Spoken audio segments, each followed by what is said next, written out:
నమస్కారం వార్తలకు స్వాగతం. ముందుగా ముఖ్యాంశాలు.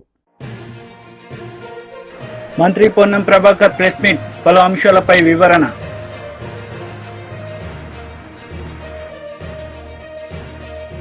YCP leader Jogi Ramesh press meet, ఇరు పార్టీలపై ఫైర్. కాంగ్రెస్ నేతలు మీడియా సమావేశం నిర్వహించారు. ఈ సందర్భంగా పలు అంశాలపై వారు మాట్లాడారు. నిర్మలా సీతారాం కూడా పంపించిన నరేంద్ర మోడీ పేదవాళ్ళ గురించి చాలా చేసినా అని చెప్తుండే. ఇక్కడిదే అర్థమైపోతుంది. ఆయన డిమానిటేషన్ చేశాడు, 2 కోట్ల ఉద్యోగాలు వేయలే. దాని తర్వాత డిమానిటేషన్ చేసి బ్లాక్ మనీ అని 2000 నోట్లు ప్రింట్ చేసిండు. దాని ద్వారా ఎక్కువ బ్లాక్ మనీ ఆగిపోయింది. మళ్ళీ దాన్ని కూడా తీసేసిండు. ఆఖరికి మా పరిస్థితి ఎట్లొచ్చిందంటే కూరగాయల దగ్గరికి పోయి కొత్తిమీర పుదీనా కొనాలి అని 10 రూపాయలు అడిగితే లేవు. అసలు బ్యాంకులోనే లేవు 10 రూపాయల నోట్లు. పేదవానికి ఉపయోగపడే నోట్లు కూడా తయారు చేయలే. కేవలం అగ్రకులాలకు, ఆధిపత్యంకు, కార్పొరేట్ సెక్టర్లకు ఉపయోగించే నోట్లు ప్రింట్ చేశాడు. కానీ పేదవాని అదుపులో ఉన్నటువంటి 10 రూపాయల నోటు ఎక్కడ కనిపిస్తలేదు. ఇవాళ పొద్దున్న శనివారం ఆంజనేయ గుడికి పోతా. ఆ గుడికి వెళ్ళి బయటకు వచ్చినాక ఎవరికి ఇచ్చేందుకు డబ్బులే లేవు. ఉంటే 50 రూపాయలు, లేకుంటే 100 రూపాయలు. 50 రూపాయలు ఇస్తే రేపు హనుమంతన్న 50 ఇచ్చి 2 రూపాయలు ఇస్తే హనుమంతన్న గాలి తగ్గిందని అనుకుంటున్నాను. అది కూడా ఇవ్వలేదు. కనుక నా ఉద్దేశంలో 10 రూపాయల నోట్లు తప్పనిసరిగా ప్రింట్ చేయాలి. బజార్లో రావాలి. ఏ కిరాణా దుకాణం పోయినా లేదు. చాయ్ ఎవడన్నా ఏది పాన్ తిందామన్నా కూడా 10 రూపాయలు అయ్యాయి. కూరగాయలు, కొత్తిమీర పుదీనా కూడా పైసలు లేకుండా అయిపోతుంది. కనుక నరేంద్ర మోడీ గారు అదేవిధంగా నిర్మలా సీతారాంకి ఇద్దరికి లెటర్ రాసినా మీకు పంపిస్తా. ఇది చాలా అన్యాయం. కోటీశ్వర్లకే పట్టం కడుతున్నారు. ఇవాళ కరెక్ట్గా ధనవంతులు ఈ జరిగే ఇవాళ లాస్ట్ డే, ఇవాళ కూడా ఎలక్షన్ జరుగుతుంది. ఇది ధనవంతులకు పేదవారి నడుమ జరిగే ఎన్నిక. దానికే రాహుల్ గాంధీ మొదటి నుంచి బడుగు బలహీన వర్గాల గురించే మాట్లాడుతున్నారు. తప్పనిసరిగా ప్రతి పేదవాడు, ప్రతి బడుగు బలహీన ఎస్సీ కావచ్చు, ఎస్టీ కావచ్చు, మైనార్టీ కాదు, తప్పనిసరిగా ఇండియా కూటమిని గెలిపియాలి. తప్ప ఆయన వస్తే పేదవాళ్ళ భవిష్యత్తు బాగుపడుతుంది. ఎందుకంటే ఇందిరాగాంధీ భూ సంస్కరణ అమలు చేసింది, దున్నేవాడికే భూమి ఇచ్చింది, 20 అంశాల కార్యక్రమం చేసింది. అదేవిధంగా ఆయన మనుమడైనటువంటి రాహుల్ గాంధీ గారు కూడా బడుగు బలైన వర్గాలను పైకి తెస్తానన్నాడు. జిత్తునా ఇచ్చేదారి ఇత్తి భాగీదారి అన్నాడు. కనుక వాళ్ళ భవిష్యత్తు బాగుండాలంటే ప్రతి ఒక్కరు కూడా ఈ లాస్ట్ ఇయర్ ఇప్పటిదానికి అందరూ కూడా బడుగు బలైన వర్గాలకి ఎక్కడ చూసినా అప్కే ఇండియా ఇండియా ఇండియా ఇంకా అంటున్నారు. తప్పనిసరిగా ఇండియా కూటమి గెలిస్తే రాహుల్ గాంధీ దేశానికి ప్రధానమంత్రి అయితే బడుగు బలైన వర్గాలకు లాభం అవుతుంది. ఈ కోటీశ్వర్లకే, అదాని అంబానీలకే లాభం చేశాడు. కాబట్టి ప్రజలు గుర్తించారు. కేవలం ఏది రామ జన్మభూమి దాని మీద అయోధ్య అని చెప్పి రాముని పేరు మీదనే ఓట్లు తీసుకుంటారు. కానీ 10 ఏళ్లలో ఒక పేదవానికి కూడా న్యాయం చేయలేదు. పేదవాళ్ళ గురించి ఆలోచన చేసే రాహుల్ గాంధీ ప్రధానమంత్రి అయితే బడుగు బలైన వర్గాలకు న్యాయం జరుగుతుందని మీ ద్వారా చెప్తున్నాను. Thank you very much. ఆ పట్టుదల అది కొనసాగుతూ వస్తూ ఆఖరుకు 41 మంది శాసనసభ్యులు గెలిచిన తర్వాత సోనియా గాంధీకి లేక్ వ్యూ గెస్ట్ హౌస్లో ఆమెకు వినతి పత్రం ఇచ్చామా, we want to live as the self respect.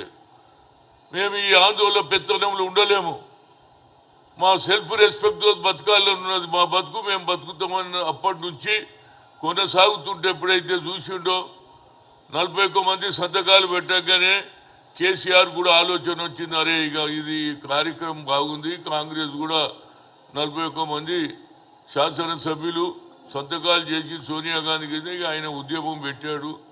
ఫైనల్గా ఎప్పుడైతే 1200 మంది చనిపోతున్నారో ఆమె తెలుసుకున్నది ఈ ఆంధ్ర ప్రాంతంలో ఉన్న నాయకులు వ్యతిరేకం చేసినా పర్వాలే, నో మోర్ క్యాజువాలిటీ అని ఆమె తెలంగాణ ఇస్తాన్నది ఇచ్చింది. దాని ప్రతిఫలమే రేపు జరగబోయే తెలంగాణ అవతరోత్సవం సభకు ముఖ్యమంత్రి రేవంత్ రెడ్డి గారు దీనికి సలామీ తీసుకుంటాడు. అదేవిధంగా ఫ్యూచర్లో ప్రభుత్వానికి ఎలాంటి బడుగు బలైన వర్గాలకు సోనియా గాంధీ ఆదేశాలు, రాహుల్ గాంధీ ఆలోచనలను ఇంప్లిమెంట్ చేయడమే కాకుండా 6 డిక్లరేషన్ కూడా చేస్తారు. దీనికి సోనియా గాంధీ గారు కూడా తుక్కుగూడలో బహిరంగ సభలో మాట్లాడింది. మళ్ళీ ఎల్బీ స్టేడియంలో ఏ దినమైతే గెలిచిన తర్వాత ముఖ్యమంత్రి హోదా తీసుకునేటప్పుడు అప్పుడు కూడా ఈ 6 డిక్లరేషన్ చెయ్యాలి అని చెప్పింది. కానీ కొన్ని కారణాల వల్ల ఆమె డాక్టర్ల అడ్వైజ్ అనుకో ఆమెకు అక్కడ బాగా ఎండలు ఉన్నది. నేను నాగ్పూర్లో చూసినా 50 దాటిందని. అలాంటి పరిస్థితులు రాకపోయినా ఆమె ఆశీర్వాదం తప్పనిసరిగా. టీడీపీ లీడర్ మీడియా సమావేశం నిర్వహించారు. ఈ సందర్భంగా పలు అంశాలపై ఆయన మాట్లాడారు. శిక్షణ ఇది మేము చెప్పింది. కౌంటింగ్లో అప్రమత్తంగా ఉండాలి. చీఫ్ పోలింగ్ ఏజెంట్లకు టీడీపీ నాయకత్వం దిశానిర్దేశం. ఫోటోలు కూడా చక్కగా అన్ని పేపర్లో వచ్చినాయి. చంద్రబాబు నాయుడు గారు ఫిజికల్గా లేకపోవడం, పోనీ ఆయన ఏదన్నా జూమ్లోనో దేంట్లోనో మాట్లాడిన ఎక్కడ సోషల్ మీడియాలో వచ్చుంటే ఖచ్చితంగా చంద్రబాబు నాయుడు గారు ఇది ఇలా చెప్పారు అలా చెప్పారని సాక్షి కొంచెం రాసినా దానికి ఏదో కొంత అర్థం ఉంటుంది. కానీ దౌర్భాగ్యం కవించి కలపడాలి అని మేము చెప్పామని సాక్షిలో రాస్తారు. దీనికి కారణం ఏంటి? 29/5/2024 సజ్జల రామకృష్ణారెడ్డి వాళ్ళ చీఫ్ ఏజెంట్ల మీటింగ్లో మనకు రూల్స్ లేవు, ఏమీ లేవు, కలపడండి అని చెప్పిన దాని మీద మేము పోలీస్ కంప్లైంట్ ఇచ్చి ఎఫ్ఐఆర్ బుక్ చేసాం. ఇది ఫస్ట్ టైం ఆయన జీవితంలో మెట్లు కింద పడ్డాకి మొదటి అంకం. ఇది సకల శాఖ మంత్రిగా వైసీపీ వాయిస్గా ఉన్న సజ్జల రామకృష్ణారెడ్డి నిన్న 29/5 మొన్న చెప్పిన ఆ చీఫ్ ఏజెంట్ల మీటింగ్లో చెప్పిన దాని మీద ఎఫ్ఐఆర్ ఫైల్ చేస్తే, మేము కంప్లైంట్ ఫైల్ చేస్తే ఎఫ్ఐఆర్ కూడా బుక్ అయింది ఆయన మీద. సరే ఇది ఏమవుతుంది ఏంటనేది పక్కన పెడితే, అంటే మేము చెప్పేది ఏంటంటే, మిస్టర్ సజ్జల రామకృష్ణారెడ్డి నీకేం దమ్ముంటే, అమ్మ పాలు తాగుంటే నువ్వు కూడా కంప్లైంట్ ఇచ్చుకో. చంద్రబాబు నాయుడు ఇలా అన్నాడు ఈ మీటింగ్లో, కంప్లైంట్ ఇచ్చుకో, ఎవిడెన్స్ చూపించు. నిన్న మేము పోలీస్ కంప్లైంట్ ఇచ్చినప్పుడు నీ ఎవిడెన్స్, నీ వీడియో మొత్తం పోలీస్ స్టేషన్లో ఇచ్చాం. మంగళగిరి రూరల్లో, తాడేపల్లి రూరల్లో వాళ్ళు ఎఫ్ఐఆర్ కూడా బుక్ చేశారు. అలాగే మేము నిజంగా ఇటువంటిది కవ్వించి కలపడాలని చెప్పి చంద్రబాబు నాయుడు గారు చీఫ్ ఏజెంట్ల మీటింగ్లో చెప్పుంటే, నీకు నేను చేతనవుతే నువ్వు పోలీస్ కంప్లైంట్ ఇవ్వు. ఇంకా అధికారంలో నువ్వే తెచ్చావు కదా. అంతేగాని నీ పేపర్ ఉందని ఈ ముచ్చట కూడా 3 రోజులే, ఖచ్చితంగా ఇవాళ నుంచి 3 రోజుల్లో నీ ముచ్చట్లన్నీ కరిగి ఆవిరైపోయే పరిస్థితి వచ్చింది.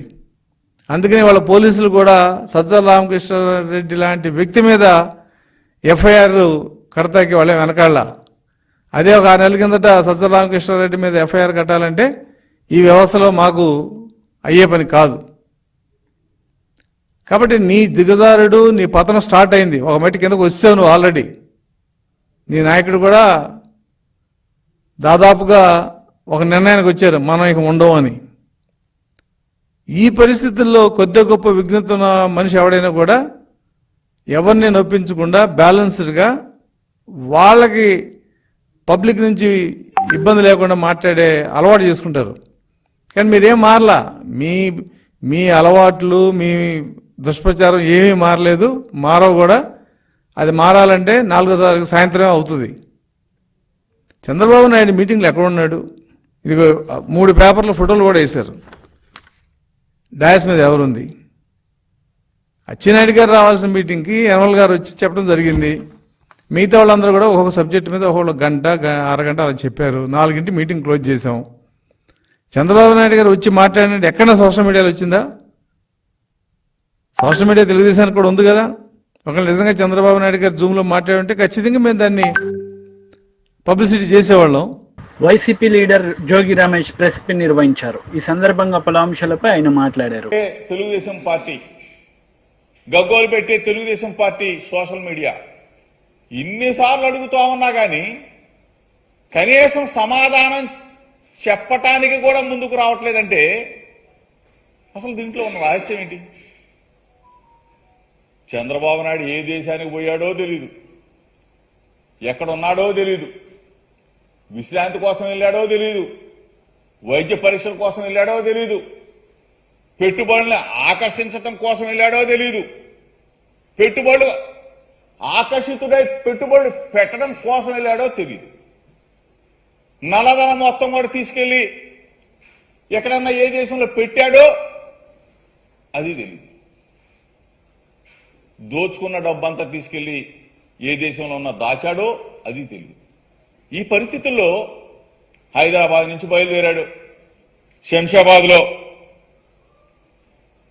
అక్కడ ఇమిగ్రేషన్ అధికారులు ఇతను స్కాములో ఉన్నాడు కదా, స్కిల్ డెవలప్మెంట్ స్కామ్లో ఉన్నాడు, ఇంకా స్కాముల్లో చాలా అట్లో ఉన్నాడు. అభ్యంతరం పెట్టారు. ఆ తర్వాత పేపర్లు ఏవి చూపించారు, వదిలిపెట్టారు. వదిలిపెట్టిన తర్వాత ఇతను గాని ఇతను కొడుకు గాని అమెరికాలో వెళ్తున్నాడని చెప్పేసి ఒక వార్త. తీరా చూస్తే అమెరికా అంతా కాలించారంట. అక్కడ తెలుగుదేశం పార్టీ ఎన్ఆర్ఐ విభాగానికి సంబంధించిన కోమటి జయరాం, చంద్రబాబు నాయుడు అమెరికా రావట్లా, మాకే కనపడలా అని చెప్పేసి ఆయన ఒక పత్రికా ప్రకటన. అక్కడ లేడు. ఇంతకీ ఇటలీపోయాడు అంటున్నారు. ఇటలీలో చంద్రబాబు నాయుడు ఏ దేశం వెళ్ళినా చంద్రబాబు నాయుడు చేసేది ఏంటంటే ముందు ప్యారిస్ వెళ్ళాడు అనుకోండి, ఆ ఈఫిల్ టవర్ ముందు ఒక ఫోటో దిగుతాడు, ఆ ఫోటో పంపిస్తాడు. లండన్ పోయాడు అనుకోండి, ఆ బుల్లెట్ ట్రైన్ ముందు ఒక ఫోటో దిగుతాడు, ఆ ఫోటో పంపిస్తాడు. సింగపూర్ పోయాడు అనుకోండి, సింగపూర్ రోడ్ల మీద ఫోటో దిగుతాడు. మలేషియా పోయాడు అనుకోండి, ఆ ట్విన్ టవర్స్ ముందు ఒక ఫోటో దిగుతాడు. చంద్రబాబు నాయుడికి ఇంత మీడియా అంటే ప్రచార పిచ్చి ఉన్న చంద్రబాబు నాయుడు ఈఫిల్ టవర్ తీసుకొచ్చి ఆంధ్రప్రదేశ్లో కడతానంటాడు, ట్విన్ టవర్స్ తీసుకొచ్చి ఆంధ్రప్రదేశ్లో కడతానంటాడు, అండమాన్ పోతే అండమాన్లో ఉన్న సముద్రం తీసుకొచ్చి ఆంధ్రప్రదేశ్లో నిర్మించేస్తానంటాడు. ఇంత పిచ్చున్న చంద్రబాబు నాయుడు ఏమైపోయావు అసలు 10 రోజులు? ఎందుకు ఇంత దాపరికం? ఎందుకు ఇంత దాచుకుంటా ఉన్నారు? దీని మీద చెప్పవలసిన బాధ్యత మీకు ఉంది కదా. మా వైఎస్ఆర్ పార్టీ తరఫున మేము ఎన్నిసార్లు మేము అడుగుతా ఉన్నామే, ఏ దేశం పోయావు, ఎక్కడ ఉన్నావు, ఏం చేశావు అంటే బాధ్యత గల ప్రతిపక్ష పార్టీకి, అంటే తెలుగుదేశం పార్టీ అధ్యక్షుడు బాధ్యత గల ప్రతిపక్ష నేత కాబట్టి ఇంటెలిజెన్స్ అధికారులు చెప్పరు.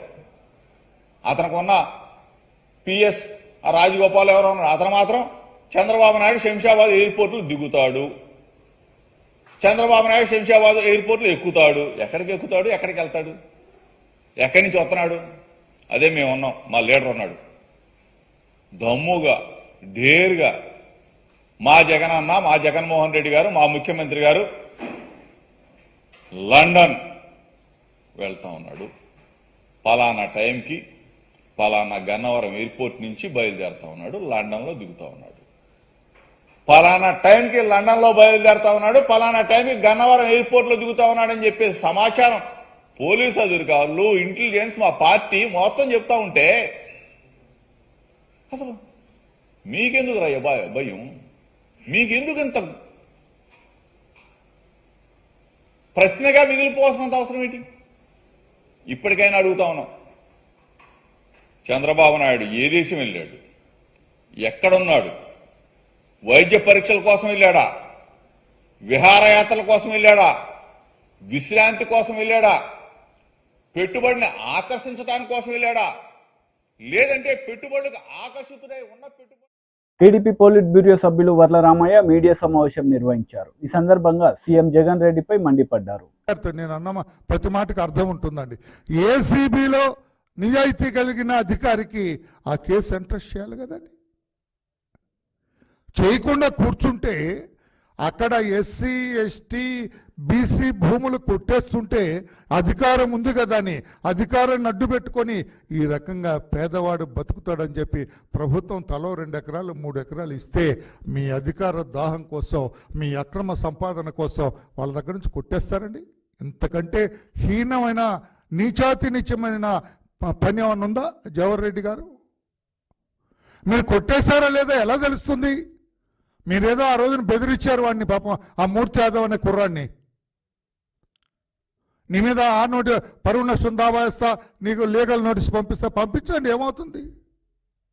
లీగల్గా అతను ప్రొసీడ్ అవుతాడు. మీ మీద ఆరోపణలు వస్తే దానికి సమాధానం చెప్పకుండా మూర్తి యాదవ్ని బెదిరిస్తారేంటి? మీకున్న అధికారాన్ని పెట్టుకొని ఆ మూర్తి యాదవ్ని చంపేస్తారా? You are the chief secretary of the state, you can do anything in the state. నేను అనుకుంటున్నా ఈ రోజున మూర్తి యాదవ్ ప్రాణానికి హాని ఉన్నది. మీరు ఆ పదవిలో కూర్చొని ఉంటే మూర్తి యాదవ్ అనుక్షణం అతని ప్రాణాలకి హాని, అతని మీద పెద్ద వేటకత్తి వేలాడుతున్నట్టే లెక్క. అది పరిస్థితి. మీరెందుకు సమాధానాలు చెప్పరు చీఫ్ సెక్రటరీ గారు? నేను ఎలక్షన్ కమిషన్ అడుగుతూ ఉన్నా. Of course this case may not be connected to you. Election కమిషన్కి సంబంధం లేకపోవచ్చు. ఇతని అవినీతి చీఫ్ సెక్రటరీది, లేకపోతే ఇతను భూముల దందా, లేకపోతే ఈ భూమాఫియా, ఇది మీకు ఎలక్షన్ కమిషన్కి సంబంధం లేకపోయి ఉండొచ్చు. I agree with that. కానీ ఇంత మకిలి పూసుకున్న చీఫ్ సెక్రటరీ, ఇన్ని ఆరోపణలు, అవినీతి ఆరోపణలు ఎదుర్కొంటున్న చీఫ్ సెక్రటరీ రేపు కౌంటింగ్ పర్యవేక్షించగలడా? పర్యవేక్షిస్తే న్యాయం జరుగుతుందా? నిష్పక్షపాతంగా జరుగుతుందా? ఆ వరలరామ ఏదో నా మీద మాట్లాడాడు, వాడి పార్టీకి అన్యాయం చేయండి అంటాడు ఆయన. ఆ మూర్తి యాదవ్ నా మీద ఆరోపణలు చేశారు, వాడి సంగతి చూడు, వాడి పార్టీ గెలవకూడదు అంటాడు, నా పార్టీ గెలవాలంటాడు. అంతే కదా? Then why don't this election commission ఈ పాయింట్ మీద మీరు ఎందుకు ఇన్వాల్వ్ అవ్వరు? You have to keep this CS immediately away from this election duties. Still your code of conduct is on force. Code of conduct ఉంది కదా. ఇంత మకిలి పూసుకున్న అధికారి ఎవరైతే పెద్దసారిగా చలామణి అవుతున్నారో ఆయన ఎలా ఉంటారు చీఫ్ సెక్రటరీగా? ఉంటే కౌంటింగ్లో న్యాయం జరుగుతుందా? స్ట్రైట్ క్వశ్చన్ ఇస్తున్నాను నేను కేంద్ర ఎన్నికల ప్రధానాధికారికి, మీకు డైరెక్ట్ క్వశ్చన్ ఇస్తున్నా. ఇంత అవినీతి ఆరోపణలు ఎదుర్కొంటున్న ఈ సిఎస్ రేపు 4వ తారీఖున జరగబోయే కౌంటింగ్లో ఇతను ఉంటే, ఈ పదవిలో కొనసాగితే న్యాయం జరుగుతుందా? నిష్పక్షపాతంగా కౌంటింగ్ జరుగుతుందా? ఏదన్నా డిస్ప్యూట్ వచ్చినప్పుడు ఇతను న్యాయం చెప్పగలడా? ఆ న్యాయం చెప్పినది సరైన న్యాయమా? ఎలక్షన్ కమిషన్ కూడా ఆలోచించాలని చెప్పి నేను తెలియజేస్తున్నా. రాజేంద్రనాథ్ రెడ్డి గారు, ఇది మీ నిర్లిప్తత, మీ ఉదాసీనత ఊరికనే పోదు. 4 రోజులే టైం ఉంది. Better you register suo motu case against chief secretary. అది మీకు కూడా మంచిదని చెప్పి, మీ వృత్తి ధర్మానికి మంచిదని చెప్పి కూడా నేను తెలియజేస్తున్నా. కాస్తో కోస్తో పోలీసింగ్ తెలిసిన వాడిగా తెలియజేస్తున్నా. ఏసీబీ చీఫ్గా you have to order for suo motu case to be registered. Register చేయకపోతే మీరు మీ విధి నిర్వహణలో మీరు అనవసరంగా చీఫ్ సెక్రటరీకి ఒత్తాసు పలిగినట్లు లెక్క, న్యాయపరంగా వ్యవహరించనట్లే లెక్క అని చెప్పి కూడా తెలియజేస్తున్నా. నేను అడుగుతున్నా చీఫ్ సెక్రటరీ గారు, who is this Trilok? Trilok అనే వ్యక్తి మీకు సంబంధం ఉందా? లేదు. ఉంది. చెప్పండి సమాధానం. మీరు మూర్తి యాదవ్ని బెదిరించినట్లు వరలరామయ్యని బెదిరించలేరు కదా. నేను ఇప్పుడు అడుగుతున్నా, సరిగా ఒక ప్రశ్న వేస్తున్నా. గౌరవ చీఫ్ సెక్రటరీ గారు, హూ ఇస్ దిస్ త్రిలోక్? ఈ త్రిలోక్ అనే వ్యక్తి మీ తరఫున, మీ పంపున, మీ అబ్బాయి తరఫున అక్కడ తిరుగుతూ, విజయనగరం, విశాఖపట్నం జిల్లాల్లో తిరుగుతూ, ఆ చుట్టుప్రక్కల గ్రామాల్లో తిరుగుతూ ఎస్ఐన్ భూములున్న పేద ఎస్సీ, ఎస్టీ, బీసీ వర్గాల్ని మభ్యపెడుతూ సెంటు 16,000 అంటండి. 16,000కి సెంటు ఎక్కడ ఇస్తారండి విశాఖపట్నం జిల్లాలో? ఇది కూడా చూపించా. ఈ డాక్యుమెంట్ నా దగ్గర ఉందండి. ఇది త్రిలోక్ గారు ఇప్పుడు ఎప్పుడైతే ఎవరి త్రిలోక్ అనే చీఫ్ సెక్రటరీ గారిని అడిగా, ఆ త్రిలోక్ గారు కార్తీక అప్పల పైడమ్మ దగ్గర నుంచి రిజిస్టర్ చేయించుకున్నాడు. త్రిలోక్ గారు, అయ్యా చూడాలా పాత్రికేయ సోదరులారా, చీఫ్ సెక్రటరీ గారిని ఇప్పుడు నేను ప్రశ్న వేశా, హూ ఈజ్ దిస్ త్రిలోక్ అని. ఆ త్రిలోక్ అనే వ్యక్తి నా దగ్గర ఒక డాక్యుమెంట్ దొరికింది, ఇంకా చాలా వస్తున్నాయి. ఈ డాక్యుమెంట్లో కార్తీక అప్పల పైడమ్మ ఆధార్ కార్డ్ నంబర్ ఉంది, కనిమెట్ట విలేజ్ నుంచి ఈయనకు ఒక డాక్యుమెంట్ రిజిస్టర్ చేసింది. అందులో 38 సెంట్లు భూమి వీరికి అమ్మింది. మంత్రి పొన్నం ప్రభాకర్ మీడియా సమావేశం నిర్వహించారు. ఈ సందర్భంగా పలు అంశాలపై ఆయన మాట్లాడారు. రాబోయే భవిష్యత్ తెలంగాణ ప్రజల ఆకాంక్షకు అనుగుణంగా ఏ విధంగా ఉండాలో ఒక ఆలోచన తీసుకోపోయే విధంగా మరి రేపటి ఈ యొక్క ఆవిష్కరణ దినోత్సవాలు జరుగుతూ ఉన్నాయి. సరే, రాజకీయంగా ఇది విమర్శలకు వేదిక కాదు. అన్ని రాజకీయ పార్టీలు ఈ యొక్క వేడుకలు జరుపుకోవాలి, అందరూ కూడా భాగస్వాములు కావాలి. కానీ వాస్తవం ఎవరు కూడా మర్చిపోయేటువంటి అంశం కాదు. ఆనాడు తెలంగాణ పార్లమెంట్ సభ్యులంగా సోనియా గాంధీ గారు ఒకవేళ తెలంగాణ ఇచ్చే విషయంలో ఒక్క అడుగు వెనకకేస్తే తెలంగాణ రాష్ట్ర ఏర్పాటు కాకపోతుండే అనే మాట మాత్రం ప్రతి తెలంగాణ పౌరుడు, ఏ రాజకీయ పార్టీ అయినా, ఏ వ్యక్తి అయినా, ఏ సమాజానికి సంబంధించిన సోనియా గాంధీ గారి తెలంగాణ రాష్ట్ర ఏర్పాటు పాత్రను ఈ సందర్భంగా వారికి కృతజ్ఞతలు చెప్పేటువంటి బాధ్యత ప్రతి పౌరుందనే మాట సందర్భంగా మనం చేస్తూ ఉన్నాం. ఆనాడు పార్లమెంటు వేదికగా తెలంగాణ ప్రజల ఆకాంక్ష, తాత ముత్తాతల నాటి కోరిక, ఇప్పుడు కాకపోతే మళ్ళెప్పుడు కాదని గలమెత్తి తెలంగాణ యొక్క వాదాన్ని అన్ని రాజకీయ పార్టీలు నిర్ణయం తీసుకునే విధంగా జరిగితే దురదృష్టం ప్రస్తుత ప్రధానమంత్రి తెలంగాణ సమాజాన్ని అవహేళనపరిచే విధంగా తెలంగాణ అమరులందరినీ కూడా కించపరిచే విధంగా తల్లి చనిపోయింది, బిడ్డ తెచ్చుకున్నారు, దొంగతనం ఎత్తుకొచ్చుకున్నారు అనేటువంటి మాట ఏ తెలంగాణ కోసం ఉద్యమించారో వాళ్ళందరూ కూడా స్పందించాల్సిన అవసరం ఉందని కోరుతా ఉన్నా. మేము ఎప్పుడు కూడా రాజకీయ పార్టీగా ఎవరిని అవంటలేం. తెలంగాణ ఏర్పాటులో సుష్మా స్వరాజ్ గారి పాత్రను ఎప్పుడు మర్చిపోం. కానీ ఈనాటి ప్రధాని స్వయంగా పార్లమెంటు వేదికగా తెలంగాణను అవమానపరిస్తే తెలంగాణ ఉద్యమకారులుగా బాధపడుతూ ఉన్నాం. తెలంగాణ ప్రజలందరూ కూడా ఈ అంశాన్ని సీరియస్గా తీసుకోవాల్సిన అవసరం ఉంది అనే మాట ఈ సందర్భంగా ఆవిర్భావ దినోత్సవం సందర్భంగా జ్ఞాపకం చేస్తున్నాం.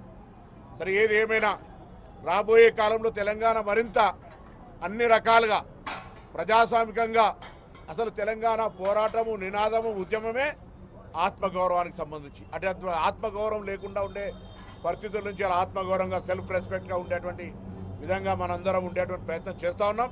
ఏదైనా ఎక్కడైనా మంచి చెడు ఉంటే వినడానికి తెలంగాణ రాష్ట్ర ప్రభుత్వం సిద్ధంగా ఉంది. ముఖ్యమంత్రి గారు కావచ్చు, మంత్రులు కావచ్చు, శాసనసభ్యులు కావచ్చు, పార్టీ నాయకత్వం కూడా ప్రజలతో మమేకమై ప్రజల్లో భాగస్వామ్యం కావడానికి సిద్ధంగా ఉందనే మాట సందర్భంగా మనం చేస్తూ, ఈరోజు రాజకీయాలకు అతీతంగా మేము స్వయంగా మా పార్టీ, మా ప్రభుత్వ తరఫున మాజీ ముఖ్యమంత్రి గారు కూడా కాగితం ఇచ్చినాం.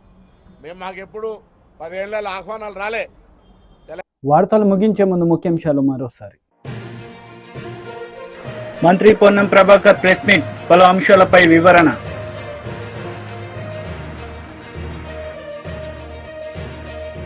YCP leader Jogi Ramesh press meet, ఇరు పార్టీలపై ఫైర్.